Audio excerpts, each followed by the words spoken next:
Il y a 5 ans que nous organisons la cérémonie entre elles, qui n'est autre qu'une manifestation symbolique visant à récompenser des jeunes filles sélectionnées parmi les meilleures de leurs établissements. Donc elles ont été désignées par leurs établissements pour les représenter et parce qu'aussi elles ont d'excellentes notes. Donc c'était une façon pour Intelligence de dire à ces jeunes filles, non seulement vous êtes l'avenir de demain, mais vous avez été choisie parce que vous avez été excellente. Donc c'est une façon de placer l'excellence au cœur de ce combat pour le leadership féminin. C'est une façon de dire, on peut aspirer à la parité, mais il faut toujours mériter le leadership féminin. Et c'est pas quelque chose qu'il faut réclamer, c'est quelque chose qu'il faut décrocher. Et pour décrocher ce leadership, être leader reconnu, il faut non seulement persévérer sur la voie de l'excellence, mais il faut un esprit de solidarité.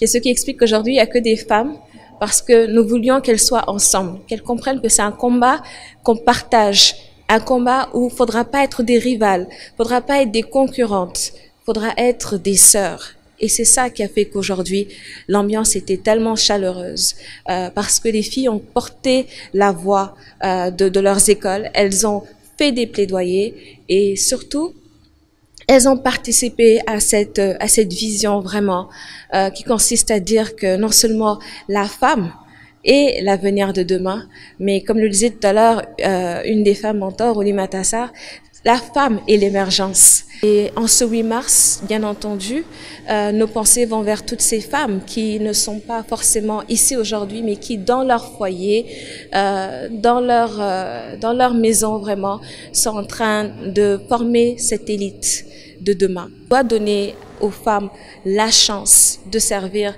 le Sénégal. Il y a des femmes qui ont le potentiel, qui ont le bagage intellectuel, qui ont les valeurs qu'il faut et qui sont capables de faire des choses. Et ce thème le reflète bien, féministe. Et nous avons la chance d'avoir des hommes féministes.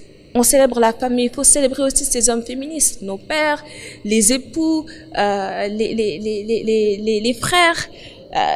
Mon frère était là tout à l'heure. Je veux dire, il faut encourager ces hommes qui portent le combat du leadership féminin. Parce que si des filles sont capables aujourd'hui d'être des femmes ministres, des femmes directrices d'agences, des femmes directrices de société et comme la marraine directrice de banque, c'est parce que des hommes ont financé ces études parfois, c'est parce que des hommes ont été derrière les cahiers pour encourager. Donc je pense aussi à ces hommes qui, de près ou de loin, participent tous les jours à former des femmes leaders.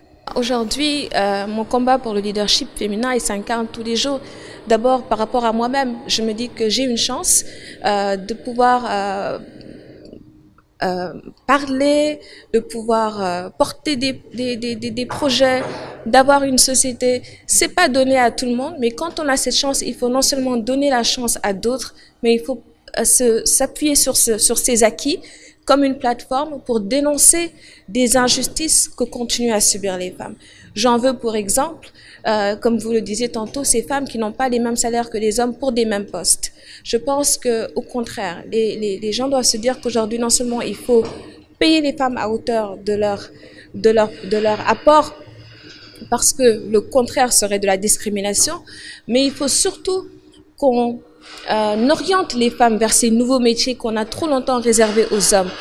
Parce que les femmes sont capables de diriger. On a la présence des femmes de l'armée qui sont venues aujourd'hui. Donc, c'est parce qu'aujourd'hui, il n'y a plus de métier pour les hommes, de métier pour les femmes.